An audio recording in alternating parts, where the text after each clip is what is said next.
It's your boy T-Bear here in Reaction Days Films Friday. We're going to go straight to the main course. That is the Dead Meat Kill Count. Now, your boy made a little boo-boo. So, if you haven't realized it, I forgot to pull up the poll. This was supposed to be poll week, and I completely forgot about it because I was so busy with getting stuff ready for this holiday week.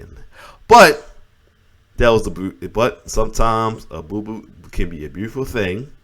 Because with that being said, we're gonna do a Chris. I mean, there's a reason I didn't do it. It was a reason. It was good. It was what they happened for a reason.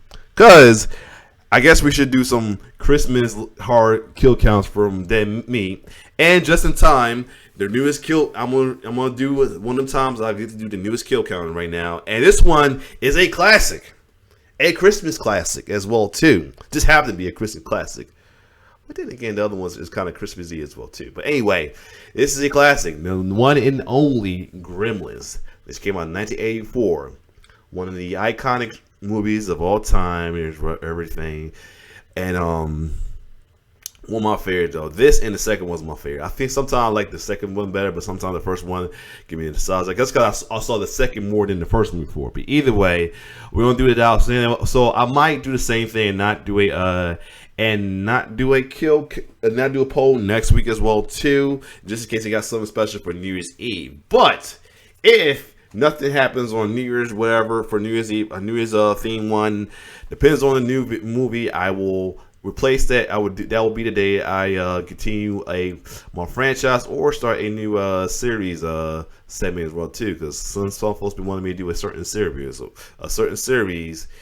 I want to cut down a lot because it's a lot of this certain series. I won't tell you who it is, but either way. But let's get into Gremlins. Came out in 1984. What a good year. Anyway, without further ado, let's check it out.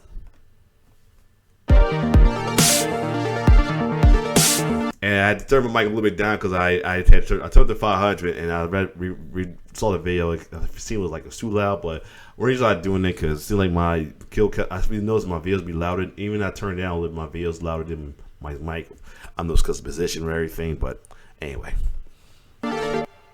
Merry Christmas and welcome to the Kill Count, where we tally up the victims in all our favorite horror movies. I'm James H. Anise, and today we're looking at Gremlins, the classic 1984 horror movie. It certainly is not a horror film. Oh, I mean the classic 1984 Christmas movie. No, I can't bring it out at Christmas. It's set at Christmas.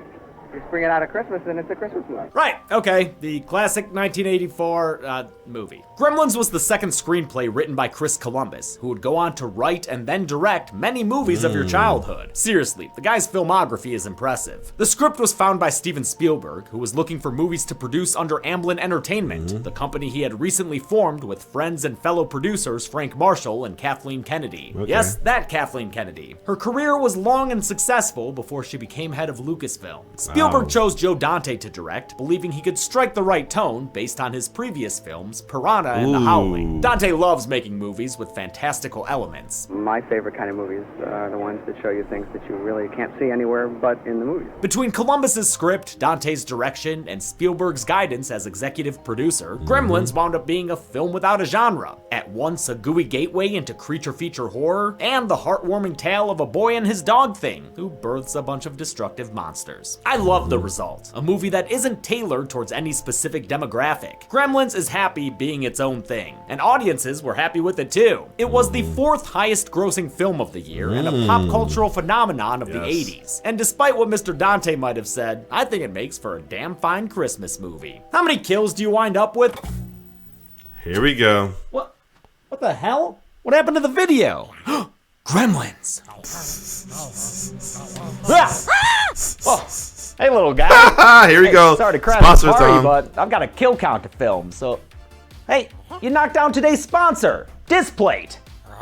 You know, Displate, like, Displate. Oh. They're high-quality metal prints that you mount on your walls with magnets, so don't worry about knocking it down, man. Putting it back up is a breeze.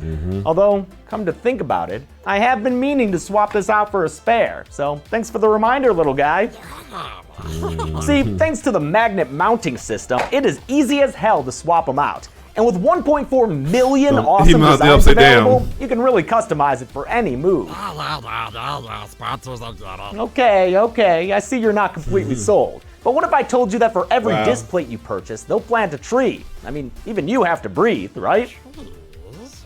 Ha! Thought that would get you.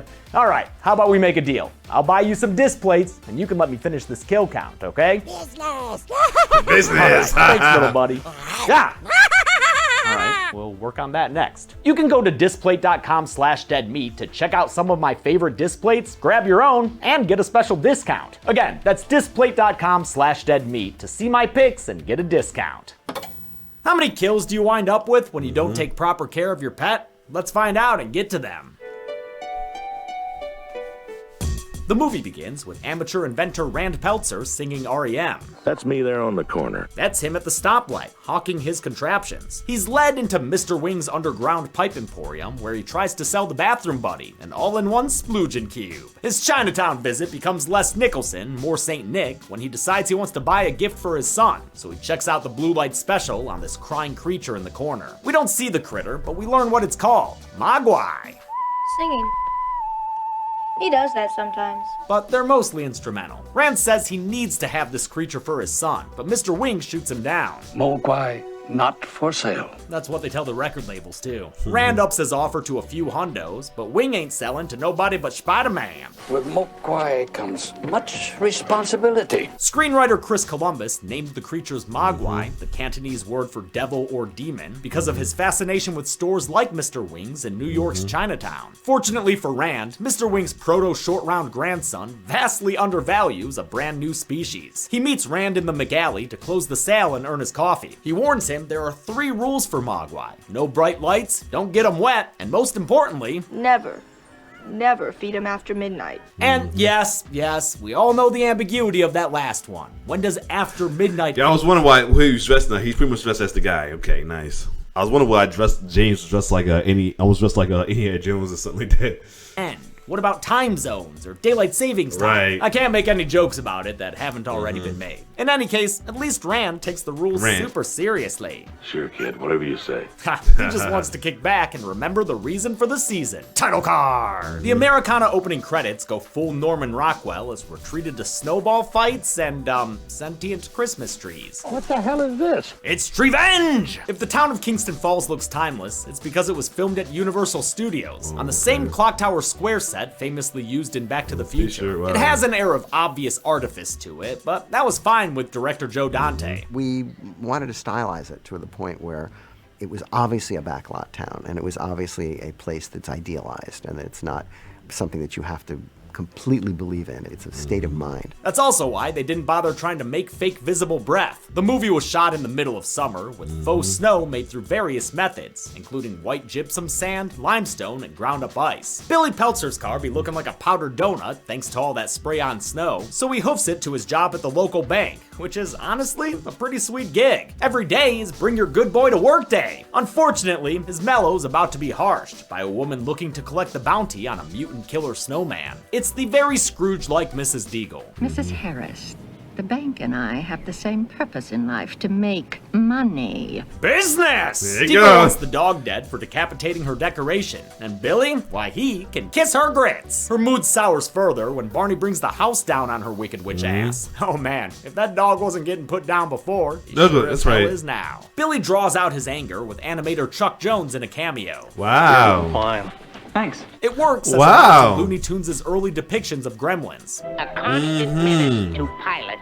I remember that. Gremlins. The idea of Gremlins first came about in the 1920s as an explanation for mechanical failures in early aircraft. It inspired Roald Dahl, a World War II RAF pilot, to publish a children's book called The Gremlins in 1943. It's how Columbus landed on the name. His dad would blame Gremlins for their car troubles. He would always talk about the gremlins in the car that were causing it not to work. There was recently an action horror movie about these gremlins called Shadow in the Cloud, starring Chloe Grace Moretz. I thought it was pretty cool. Billy's co-worker Gerald Hopkins berates him for being poor, Judge Reinhold. since money's all that matters to him. Well, money and hitting on the movie's love interest. Hey, Phoebe Kate, Cates. you haven't seen my new apartment.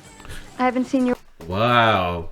So I guess I forgot that Judge Ryan here, but what a connection, because you know them two, that was his crush on Fast Simon in Ridgemont High. Roll department. Kate Barringer's not interested in Gerald. Maybe because they've done this before. Yep. Judge Reinhold had already bothered Phoebe Cates in Fast Times at Ridgemont High 2 years earlier. Maybe he can find his... Oh, never mind. That's it. He's out of the movie. Originally, Gerald was supposed to be the third lead alongside Billy and Kate, but Dante decided 3 was a crowd. Glad he did. The deleted scenes with him are kind of weird. Back home, Billy and his mom Lynn suffer through Papa Peltzer's faulty inventions. I love a good bad inventor dad archetype. You got your Wayne Zielinski's, your Stu Pickelses, your crazy old Maurice's. Yes. It's always great. Rand's inventions were created by production designer James Spencer, who also made the sets, like Chinatown, which was filmed on the Warner Brothers lot in Burbank. Rand comes home bearing a present, a widow baby jump scare in a box.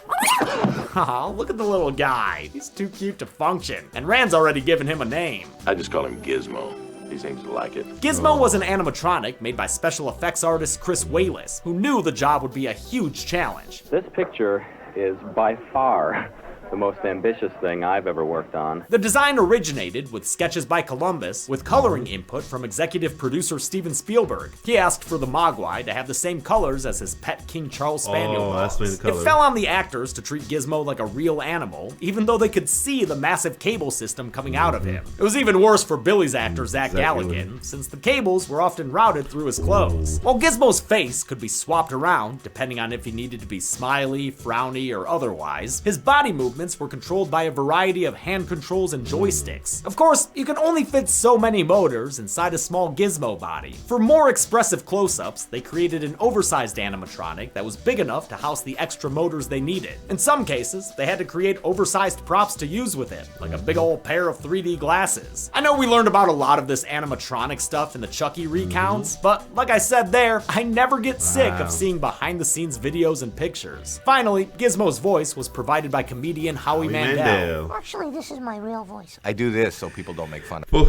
And funny about it, we didn't see hearing that same voice on Bobby's for Bobby's World. Mandel came on after the movie was filmed and mostly edited, so he describes himself as a condiment on this already tasty film. You want your hamburger, but you go, it just needs mustard. This is the mustard. It all added up to a lovable character Bobby who's right been there. imitated many times over, which is not always taken as flattery by the filmmakers. An eager camera flash from Lynn makes Gizmo do a silly one, so Rand informs his family of the 3 simple rules for dating his teenage Mogwai. For his part, Billy seems pretty chill about his new pet having commandments. He plays some tones for his pet alien before giving it a close encounter with a light. Kind of off to a crappy start, but hey, at least he can show Gizmo off to his friends, like Pete, who, wait, what the fuck? That's a child.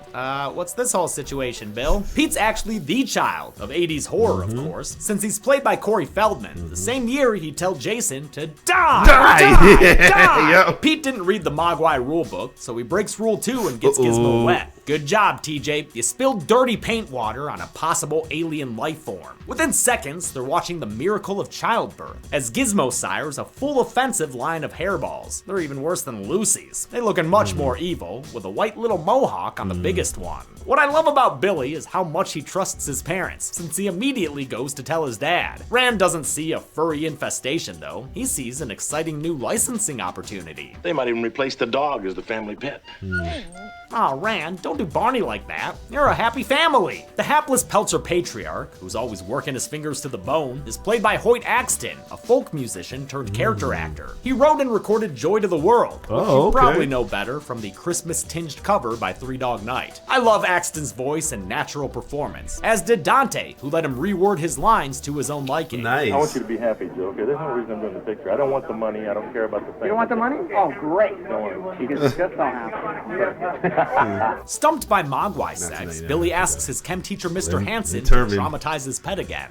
I keep one of these here and run some tests on him. Hansen can't keep his hands off and commits animal rights violations in his free period. Billy leaves school and runs into all-American townie Mr. Futterman. You know this motherfutterman, it's Dick Damn Miller, an unforgettable character actor who Joe Dante used in, like, seriously, pretty much all of his films. Wow. Miller's also appeared in countless horror movies, including Roger Corman's Bucket of Blood and, of course, Chopping Mall. Here you go. He delivered a line that's become very important to this channel. Go ahead and laugh, you guys. But if I ever find a little bastards that did this, dead meat. Yep. His character in Gremlins is This pretty is racist. crazy about it. This is why I knew mostly all from Gremlins, though. I ain't know about the other stuff. Human bucket of blood, but yes. You gotta watch out for the foreigners because they plant gremlins in their machinery. Though Dante's style clearly evokes nostalgia for mid-century Americana, he never masks over its blemishes either, like an obsession with turning profit or nasty strains of nationalism. Billy gives back Futterman's know-nothing flyer and walks home with Kate, who teaches him the true meaning of Christmas. That's when a lot of people get really depressed. She's not a fan of the holiday, but is a fan of Billy asking her out on a date. Zach Galligan and Phoebe Cates are both great at inhabiting these characters. Him, innocent and crushing hard. Her, depressed but interested. Producer Michael Fennell says they were clear choices during auditions. When Zach put his head on Phoebe's shoulder, it was something between the takes. They weren't reading the scene. We actually thought, oh, look.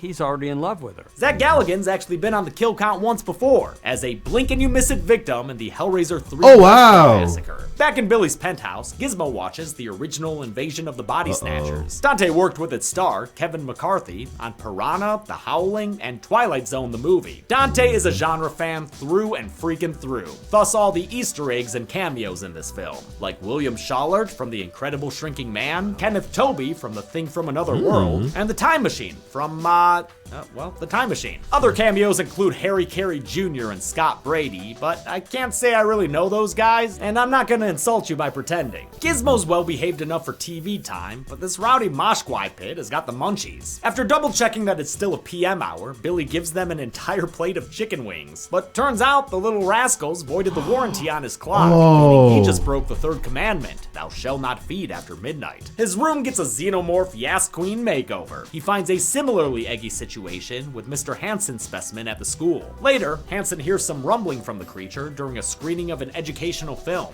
It's Hemo the Magnificent, directed by legendary old Hollywood filmmaker Frank Capra. Capra also made the slightly more famous It's a Wonderful Life, which gets its own cameo, as well as a direct visual reference early on when Billy is running through the streets of Kingston Falls. Mr. Hansen thinks the hobgoblin isn't itself when it's hungry, so he feeds it a candy bar. It doesn't go over well.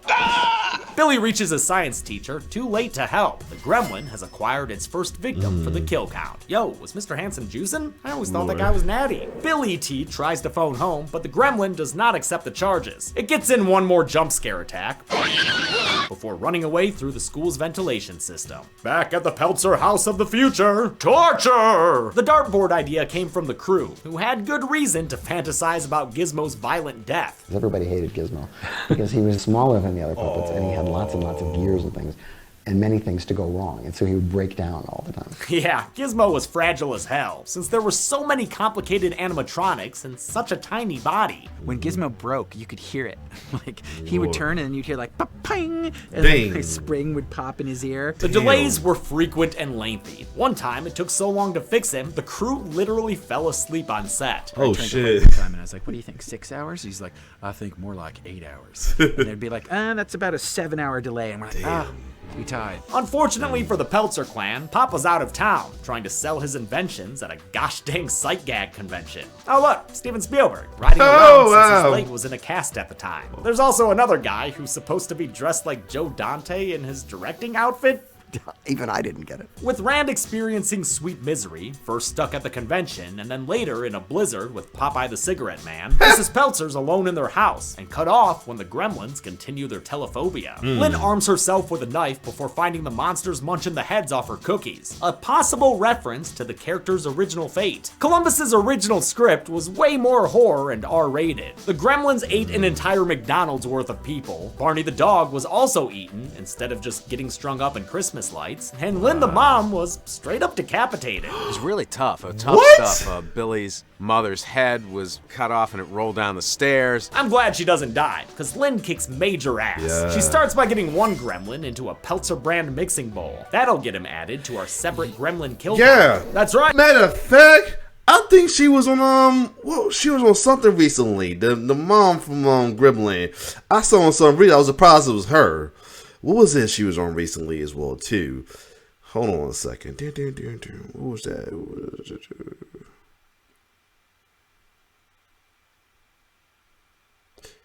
Oh, yeah. It's a movie with Queen Latifah. Yeah, End of the Road. Yes. She was on End of the Road on there. She was the crazy wife. Oh yeah, with the crazy dude that ended up being the main villain, played by Will Bridge. But anyway, yeah, that was. Yeah, but I was like wondering, because I was surprised when I looked up to see who she was. Because when I saw the movie, she looked so familiar. Yeah, she was on that movie. She was on In the Road, and I said I went in the road like, oh, she's a lady from Gremlin. My wife was surprised, but anyway, let's keep going. Right, I'm doing what I shall dub the Zoran Tremors protocol and counting gremlin kills, but keeping them separate from humanoids. Another gremlin makes sure the dishes are done, man. It attacks with fine china in its hands and a steel rod in its arm. Lynn counters with an old-fashioned stabbing. And by old-fashioned, I mean excessive. Damn, Lynn. She continues the Great British beatdown after the last Paul Holly hoodlum tosses her cookies. Lynn sprays him with CDCs and puts him in the oh-no zone. She then brings an urban legend to life with great green globs of greasy, grimy gremlin guts. Wow, that is graphic. Gremlins was rated PG by the MPAA because back then, the only ratings they gave were X, R, PG, and G. Complaints were made about the violence. Yeah, PG-13 wasn't. I noticed that too a lot of movies back in the day because what movie was watching? Disorderly, and that thing they was cussing and had brief nudity. I'm like, and this was PG? I guess PG-13 was made later on. I figured that. In Gremlins, as well as in the similarly PG-rated Temple of Doom. So Spielberg suggested they created a PG-13 rating. 2 months after Gremlins' release, it was born. Mrs. B grabs a second knife to dual wield, then claims the life of an innocent breakdancing robot and turns walnuts into floor nuts. Yeah, maybe you should be working on this sentient pine tree epidemic, Lynn. Billy runs in to find her trimming the tree the hard way. Quick, Billy, the sword! That's right, no one messes with the Knights of Columbus. There's nothing better than a gremlin skull roasting on an open fire. Really warms the frontal lobe. The only surviving gremlin is the big mohawked leader Stripe. He makes his feelings and sinus infection known before Sally Hardistying out the window. In earlier drafts, Gizmo turned into Stripe, but Spielberg liked Gizmo too much and suggested he stay a good guy. The upside was, this probably made for a better movie. That really turned the movie around and made the film sort of much more accessible to an audience and much more emotional. The downside was they had to deal with the faulty Gizmo animatronic the entire film instead of just the first act. It was much easier dealing with the Gremlins, who were often simple puppets. That's why they have longer arms, so they can be controlled with rods. You see the same thing in Chucky's design in the TV show. His arms are a little longer, since the faster TV schedule required more use of rod puppetry. Early on in Gremlins production, they tried to use a rhesus monkey in a gremlin mask. They bailed on that idea when the monkey kept pooping everywhere. Despite their different behavior, Chris Walas had to make it clear the Mogwai and Gremlins were related. They had to, in many ways, be opposites, cute and cuddly and scaly and nasty, but still had to be two sides of the same character. The giant ears of both creatures, partly inspired by tarsiers, provided that biological link. They also helped make the puppets look more animated and convey emotion, since their faces were mostly static. Billy drops his mom off at the doctor's and out of the film, which always makes me sad. She's such a cool character. At least she stays alive long enough to look over Sidney Prescott 12 years later. She was Sidney's mom, okay. Billy starts to track the hairy head honcho, and wait, I gotta talk this out. When is a gremlin actually wet? Clearly, Stripe walked through the snow, but apparently that wasn't enough. Barney went in for a taste earlier, and Mogwai are always spitting at each other, so I guess saliva doesn't count either? They addressed the time zone thing in the sequel, but what about the wetness, Joe? What about the wetness? Anyway, Billy tracks Stripe to the local Y, evidently designed by F.W. Murnau. Gremlin! There's a place you can go, I said Gremlin! When you wanna make mo, you can swim there. You gotta love the Dead Meat Crew and their quirkiness. You gotta love it. You gotta love it. Their creativity and quirkiness. You love it. And I'm sure you will hatch many back-ache sacks in no time. This is what we all came to see, folks. A whole ass army of destructive little guys. Look at them go. They marched through the street of a miniature town in stop motion, which was used out of preference and practicality. We have stop motion in the movie because I love stop motion, and there were certain things that we just weren't going to be able to do any other way. Specifically, he's talking about making the Gremlins walk. They tried, but the technology didn't exist yet. which is why you never see them lifting their legs and taking steps. It was easy to solve this problem for Gizmo, though. They just stuck him in a backpack. Yeah, that's why they did it a little more on the second one. Most of the time. The next targets for the Gremlins are Murray Futterman and his wife Sheila. She's played by Jackie Joseph, the first person to play Audrey in the original Little Shop of Horrors. Wow. That movie also featured Dick Miller and was made by Roger Corman, Joe Dante's filmmaking mentor. Murray loses his battle with the Red Skeleton Hour and puts on his Bane coat to check the damage. What the hell is that? Why, that's the Gremlin Rag! The now iconic Gremlins theme was composed by Jerry Goldsmith, who won a Saturn Award for his Gremlins score and appears in this movie at the Cameo convention. Wow. Goldsmith was a prolific composer whose work in horror included Alien, Poltergeist, and the Brendan Fraser Mummy. Dante wasn't sure at first about the demented, mischievous merry-go-round music, but in the end realized what was obvious. This is the perfect sound for these evil but lovable little bastards. I mean, look at how much fun they're having in there. They give the Futtermans a new bay window, but despite what it looks like, do not kill them. They both show up in the crazy-ass sequel. The Gremlins... Freezing up.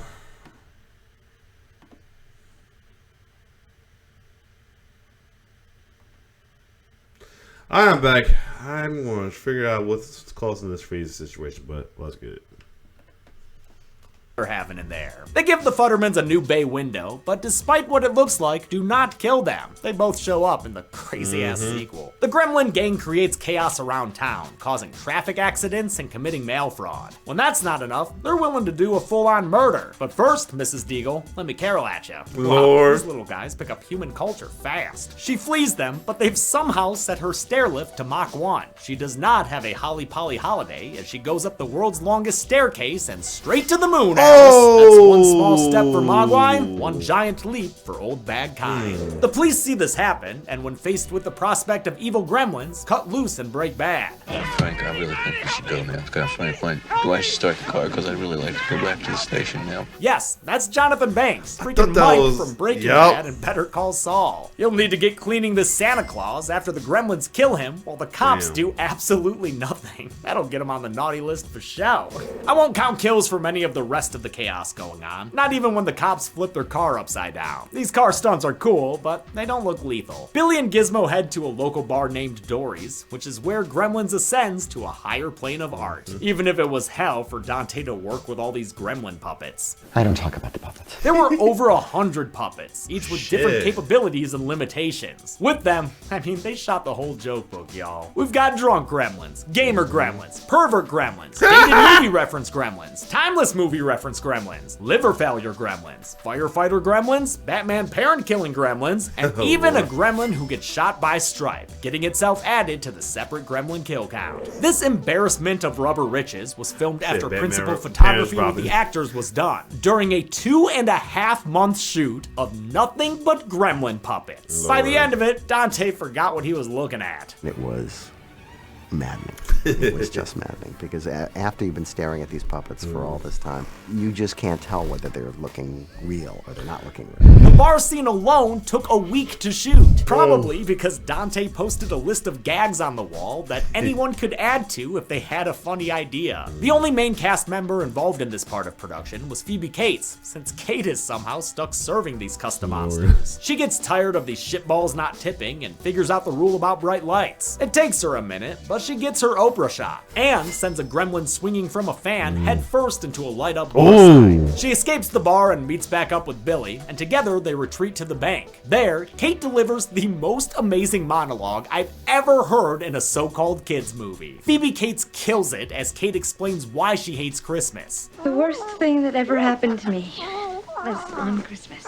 One year, her dad dressed as Santa and tried to surprise her family by coming down the chimney. Instead, he broke his neck, and his body wasn't found until days later. It's heavy as hell, man, and ends with an all-timer punchline. And that's how I found out there was no Santa Claus.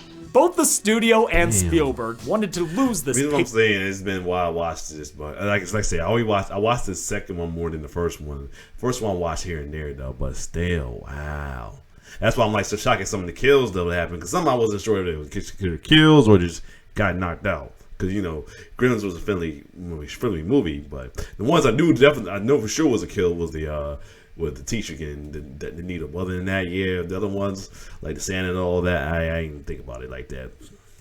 pitch black comedic moment. But Dante dug his heels in. He and Columbus thought it made the movie twisted and unique. On the face of it, it's ridiculous. And so the audience doesn't really know whether to laugh or to cry.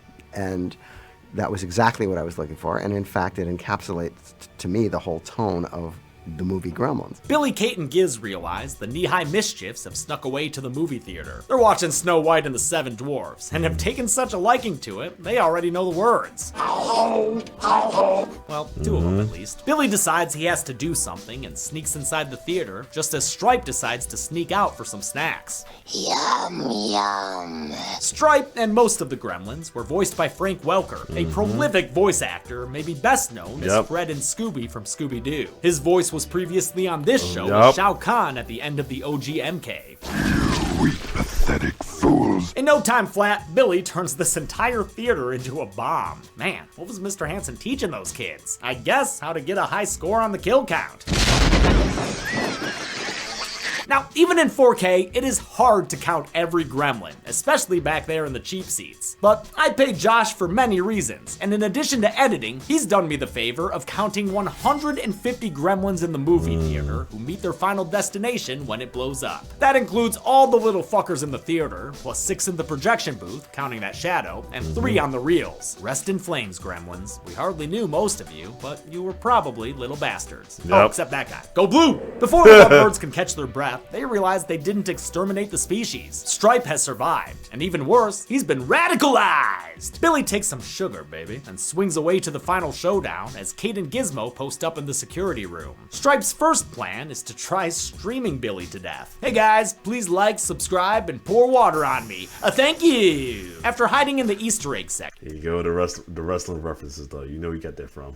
Gizmo's bastard gets his claws dirtier. He hurls saw blades and continues the saw theme by riding away on a red tricycle. That lures Billy into a trap where he's shot by a baseball machine like you were training to be a hockey player. There's a lot going on in this sequence, and every shot took a small army of technicians to pull off. Believe it or not, the leather stripe moment, where the gremlins pulled away by a chainsaw. Come here! And on set mid-shoot. And I said, oh, look, you got the Texas Chainsaw Massacre homage there. And he goes, yep, there you go. And I said, wouldn't it be cool to have a baseball bat chainsaw fight? That would be awesome, wouldn't it? And he goes, that would be awesome. Billy's doing less awesome, though, so Gizmo tags in. By God, it's a Mogwai and a Barbie dream car! Gizmo speeds towards Stripe, who's going forth to multiply. Better get there fast, Giz. Just try not to scare the dog, okay? Shit, what did I just say? Poor Barney. Or rather, poor Mushroom, the actor dog. The dog in the movie was convinced that this creature was alive. Aw, that makes it even cuter when he licks Gizmo's ear. Also makes me think Frances Lee McCain wasn't acting when she had to hold back Mushroom in this shot. Oh, wow. What is it? No. It's your new pet. Come on, Barney, be a good dog. And of course, one time Mushroom bit the animatronic, which broke it and caused a delay. While Gizmo feeds his need for speed, Stripe's drinking at the Fountain of Life to spawn more evil offspring. Before he can finish mutating into a Ninja Turtle, Gizmo scores some style points by launching off a shovel ramp.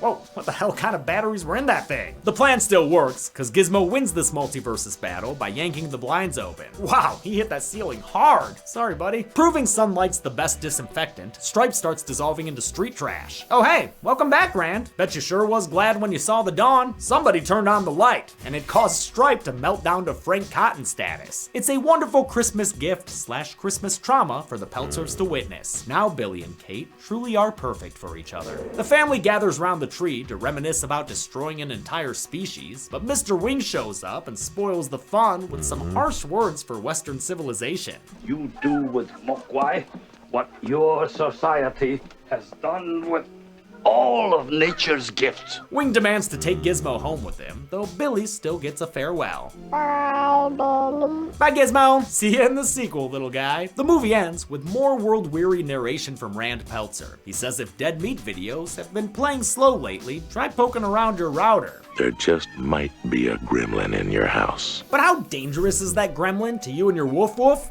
Let's find out and get to the numbers. Uh-oh. Oh, Jesus, the numbers. The worst thing that ever happened to me happened at the numbers. Oh God, it was so horrible. It was September 2022. Hold up. It would freeze up during this 33 moment. years old. I was going. Okay, once again, I'm back. That's good. Your woof woof? Let's find out and get to the numbers. Oh, Jesus, the numbers. Lord. The worst thing that ever happened to me happened at the numbers. Oh, God. It was so horrible. Yeah, it must. It was September 2022. I was 33 years old. So he's 33. At least to his age. I was going through the kill count schedule for the month, and I saw that we had an opening. I figured, hey, why not let Zoran fill it? You know, as it's like a wedding gift. He was so happy. A week went by, and then I got the script. It was funny. Hey, nah, baby. You know, in that Zoran kind of way. But I stopped laughing when I saw the kills. I refreshed the Google Doc, just hoping that it was some kind of mistake, but there it was. 4,000 kills from some stupid, mostly off-screen prank. And that's how I learned that the Kill Count Championship would be lost forever. Oh, wow. To fucking Dude Bro Party Massacre 3. Wow.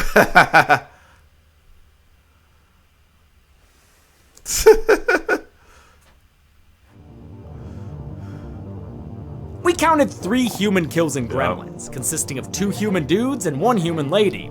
Not a very interesting human kill count, which is why we also counted 157 gremlin kills. Altogether, that makes 160 victims. And funny enough, gremlins were only responsible for 4 of them. Lynn Peltzer had 3 kills, Kate had 1, Billy bagged 151, and the final kill was because of Gizmo. With a runtime of 106 minutes, that gave us a human kill on average every 35 1/3 minutes. Gremlin kills, on the other hand, averaged once every 40.5 seconds. I'll give the Golden Chainsaw for coolest kill to the monster, the myth, the Mohawk Stripe. Motherfucker had a truly Hellraiser-esque skeleton, looking like Frosty the Snowman left out in the sun. It's gooey, it's gross, it's golden, baby. Dole Machete for lamest kill goes to Santa Claus, mainly because, I mean, did they eat him? I'm not sure what Gremlins do, and they had all winter to figure this out. And we've got to reward this pop culture titan with its own award, the gold medal for greatest gremlin. My personal favorite and inaugural winner of this award is Bogart Gremlin. In homage to legendary actor Humphrey Bogart, this gremlin just seems to be done with it all. You really feel for him, surrounded by the juvenile antics of these lesser gremlins. Oh, and for anyone about to leave a comment, Stripe wasn't eligible for this award. He'd be too easy a winner. Stripe rules. And that's it. Gremlins came out in 1984. Warner Brothers wasn't sure what to make of it, but Spielberg vouched for Joe Dante's vision. It paid off, and Dante is still grateful to this day. Every scene that comes up is sort of like, wow, we got away with that. 6 years later, he'd make a sequel that is somehow even more unhinged. I'll show you next week, but until then, I'm James A. Janice. This has been the Kill Count. Thanks a lot for watching the Gremlins Kill Count, which, yes, is this year's Christmas special. One day I'll get to Anna and the Apocalypse, although a bunch of Christmas horror movies came out this year. Next year, December might be full. Huge thanks to our new assistant, Fiona, who decorated this set. I've come in here multiple times over the past few days and just kind of stood and admired it. I love the fucking chaos of it all.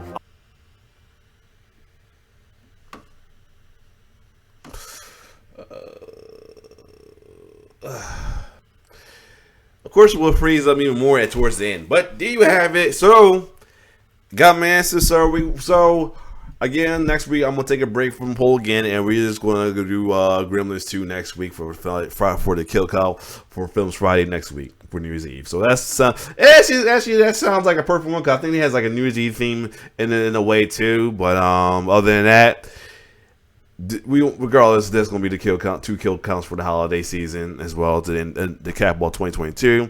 And once I get back to that, we'll return with we'll return with the poll. We're going for the poll. We're going to finish up the Chucky Child's Play series with the Chucky series, but we're going to have to break them in halves or threes or fours, possibly depends. And And after that, we're gonna also be. It's gonna be that week. We'll start. We will do a breakup of a kill count for one series of each episodes and seasons, and that not episode, well, each season we'll be break down one season, we'll break down another, and that is because folks keep asking it. And one, I'm doing this anyway because one, it'll be a shoe in for the next franchise series kill count week. And that's Stranger Thing, because I know a lot of people want to see that, so I'm just going to just do that anyway. And after I finish the Chucky series, we will put up a Chucky series, the actual TV series. We're going to put up a new kill count poll. Of course, because that ain't make sense. We'll put a new kill count reaction polls for franchise and series as well too. Prey will be added to the Alien vs Predator as well too. One, because I already saw it already, so that's why I'm not going to put it in the usual weekly kill count polls I usually do. So these going to be added to the series. So that might give leverage. So just being said, that might actually give leverage to the Alien vs Predator. But other than that, and the thing about it, if you know what, I don't want to get too because if I say he mentioned that one franchise is going to be the winner. So let me hush. I feel like I'm getting post leverage to pick that as the next series, but I want to see if any other competition. But other than that, there you have it, Gremlins. If you like my reaction, like, share, subscribe to my YouTube channel. It's your boy T-Bear signing off. One love.